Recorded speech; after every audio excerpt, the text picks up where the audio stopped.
గణేశ పురాణము ఉపాసనాఖండము 43వ అధ్యాయము. దేవదానవుల యుద్ధము. త్రిపుర విజయము. శంకరుడు త్రిపురుడు ఒకరితో ఒకరు యుద్ధం చేయసాగారు.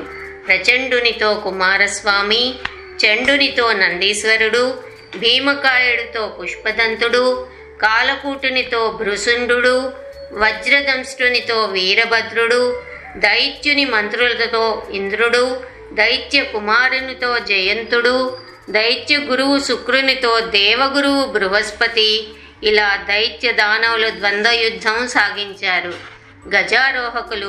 గజారోహకులతోనూ, అశ్వికులతోనూ, పదాతులు ఒకరికొకరు తీసిపోకుండా యుద్ధం చేయసాగారు. కొందరు మల్ల యుద్ధం చేయసాగారు. ఒకవైపు చిల్లులు పడేలా రణభేరీలు మోగుతున్నాయి. మరి ఒకవైపు దేవదానవుల హాహాకారాలు మిన్నుముడుతున్నాయి. ఆ భీకర పోరాటంలో ప్రచండు కుమారస్వామిపై 9 బాణాలు విడిచాడు. వాటిని కుమారుడు 5 బాణాలతో తెంచివేశాడు. తిరిగి 5 బాణాలు విడిచి ప్రచండుని మూర్ఛితుణ్ణి చేశాడు. నందీశ్వరుడు విడిచిన 5 బాణాలకు చండు నేల కొరిగాడు. భీమకాయుడు పుష్పదంతుని 10 బాణాలతో కొట్టడానికి ప్రయత్నించాడు. వాటిని పుష్పదంతుడు తన శరాలతో తుత్తునియలు చేశాడు. పుష్పదంతుడు తిరిగి 3 బాణాలు ప్రయోగించగా భీమకాయుడు పడిపోయాడు. భృసుండు 5 బాణాలతో కాలకూటుని నేల కూర్చాడు. వజ్రదంష్టుడు, వీరభద్రుడు ఘోరంగా యుద్ధం చేశారు. చివరకు వీరభద్రుడు విరిచిన 3 నిశిత శరాలకు వజ్రదంష్టుడు నేల కొరిగాడు. ఇంద్రుడు వజ్రాయుధంతో దైత్యుని అమాత్యుని అంతమొందించాడు. ఇలా తమ వీరులంతా నేలపై కూలిపోవడం చూసి దైత్య కుమారుడు జయంతునిపైకి ఎగబడ్డాడు. అప్పుడు జయంతుడు 3 తీక్ష్ణ బాణాలు వదలగా దైత్యపుత్రుడు నెత్తురు కక్కుకుంటూ చివరి శ్వాస విడిచాడు. ఇలా అసురసేనలు అంతరించిపోవడం గమనించి త్రిపురములను అధిష్ఠించి శివుని ఢీకొనడానికి బయలుదేరాడు. ఇద్దరు మొదట శస్త్రయుద్ధం ప్రారంభించారు. తదుపరి అస్త్రయుద్ధానికి దిగారు. త్రిపురుడు శివునిపై వారుణాస్త్రం ప్రయోగించాడు. దానితో ఏనుగు తొండములంత ధారలతో ఎడతెరిపిలేని వర్షం కురవడం, అంతరిక్షం మేఘావృతం కావడం, అంతటా చిమ్మ చీకటులు అలుముకోవడం, కుండపోతగా కురుస్తున్న వాన వలన ఏమీ కనపడకపోవడం తటస్థించింది. మధ్య మధ్య పెను మెరుపుల వల్ల ఒకరినొకరు గుర్తించి పోరాడడం జరిగింది. ఆ పెను తుఫాను తట్టుకోలేకపోతున్న దేవతలను చూసి శివుడు వాయువ్యాస్త్రం ప్రయోగించాడు. ఆ ఝంఝా వేగానికి మేఘాలన్నీ చెల్లాచెదురైపోయాయి. వాయువేగానికి నిలవలేక దైత్యసేనలు 10 దిక్కులకి ఎగిరిపోయాయి. వాళ్ల తలగుడ్డలు ఆకాశానికి ఎగిరిపోయాయి. చెట్లు పడిపోయాయి. రణరంగం విరిగిపడ్డ చెట్లతో నిండిపోయింది. అది గమనించాడు త్రిపురాసురుడు. పన్నగాస్త్రం ప్రయోగించాడు. ఆ అస్త్రం వాయువును నివారించింది. వెంటనే త్రిపురుడు ఆగ్నేయాస్త్రం ప్రయోగించాడు. అగ్నిజ్వాలలు వలయాకారంగా ఆకాశాన్నంటాయి. మహాప్రళయం ప్రగల్భించిందని సైనికులందరూ భయకంపితులయ్యారు. జ్వాజ్వల్యమానమైన అగ్నికీలల నుండి ఒక ఘోరాకారుడు వెలువడి పెద్ద పెద్ద కోరలతో అట్టహాస ధ్వనులు చేస్తూ ఆకలితో కేకలు వేస్తూ 100 యోజనాల పొడవుగల తన నాలుకను చాచి దేవతా సైన్యాన్ని భక్షించడం మొదలుపెట్టాడు. దేవతలు భయకంపితులై పరుగులు తీస్తూ ప్రభు రక్షించు రక్షించు అంటూ శంకర్ని వెనుక దాక్కున్నారు. అంతా శివుడు భయపడకండి అని దేవతలకు ధైర్యం చెప్పి పర్జన్యాస్త్రం ప్రయోగించి ఆ ఘోర పురుషుణ్ణి మరలించాడు. మరి ఒక క్షణకాలం బాణం విడిచిపెట్టి వాణ్ణి పడగొట్టాడు.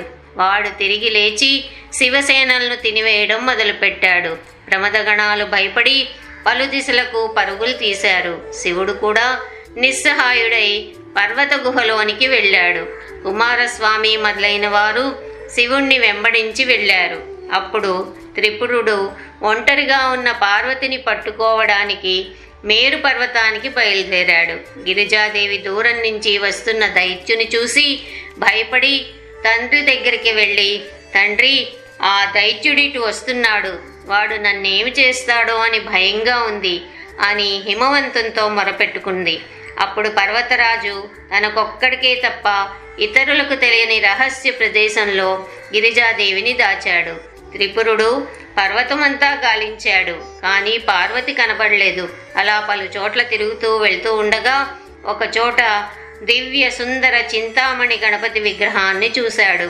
కోటి సూర్యప్రభలతో వెలుగొందుతూ అనేక అలంకారాలతో శోభిల్తున్న ఆ విగ్రహాన్ని కైవసం చేసుకుని తన విజయం చాటుతూ త్రిపురుడు స్వస్థానానికి మరలిపోతూ ఉండగా ఆ విగ్రహం హఠాత్తుగా మాయమైంది.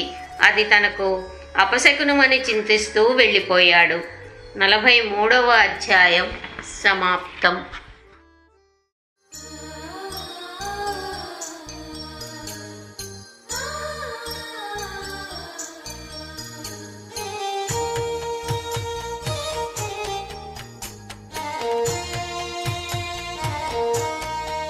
శ్రీ గణేశ పురాణము ఉపాసనాఖండము 44వ అధ్యాయము.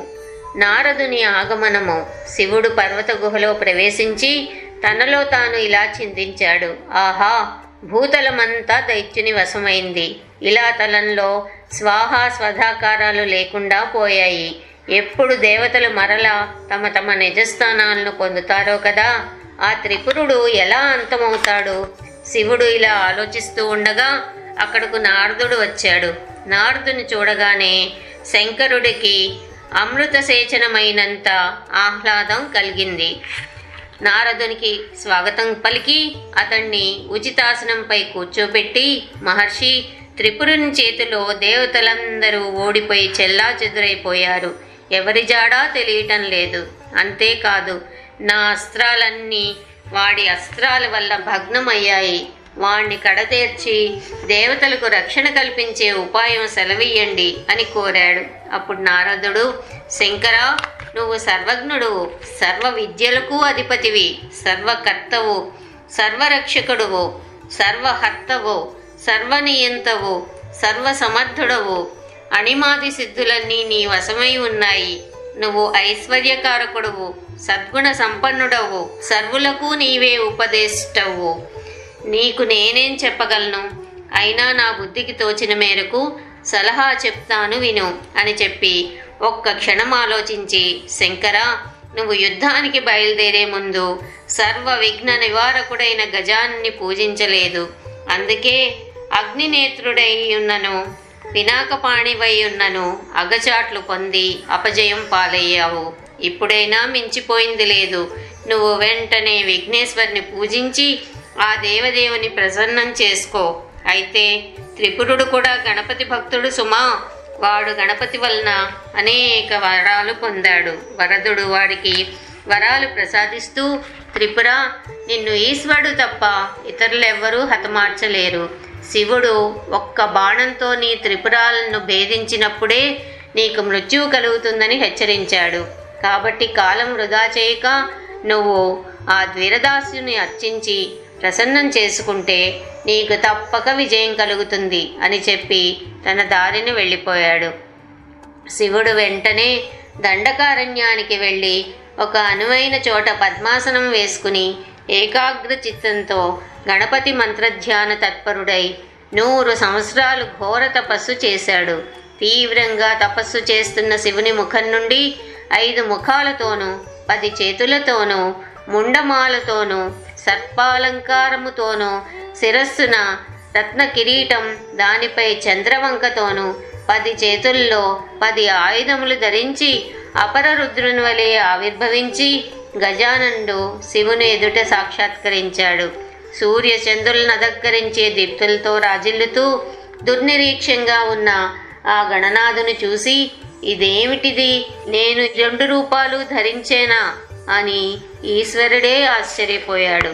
లేక త్రిపురుడే ఈ రూపం ధరించి ఇటు వచ్చాడా? లేక 30 కోట్ల దేవతల్లో వేరే శివుడున్నాడా ఇది కళా నిజమా, లేక ఆ గణనాథుడి రూపంలో వచ్చాడా అని ఆలోచిస్తున్న శివునితో, శంకర, నువ్వు ఎవరి కోసం తపస్సు చేస్తున్నావో ఆ గజానండు నేనే. నా స్వరూపం బ్రహ్మాది దేవతలు కూడా తెలుసుకోలేరు. వేదములు కానీ వేద శిరస్సులు కానీ నా స్వరూపాన్ని వర్ణించలేవు. ఈ జగత్ సృష్టి స్థితి లయకారకుడను నేనే అని తెలుసుకో. ఈ త్రిగుణాత్మక జగత్తుకు నేనే ప్రభువును. నీ తపస్సుకు మెచ్చాను. నీకు కావలసిన వరాలు కోరుకో, ఇస్తాను అని గణనాథుడు పలికాడు.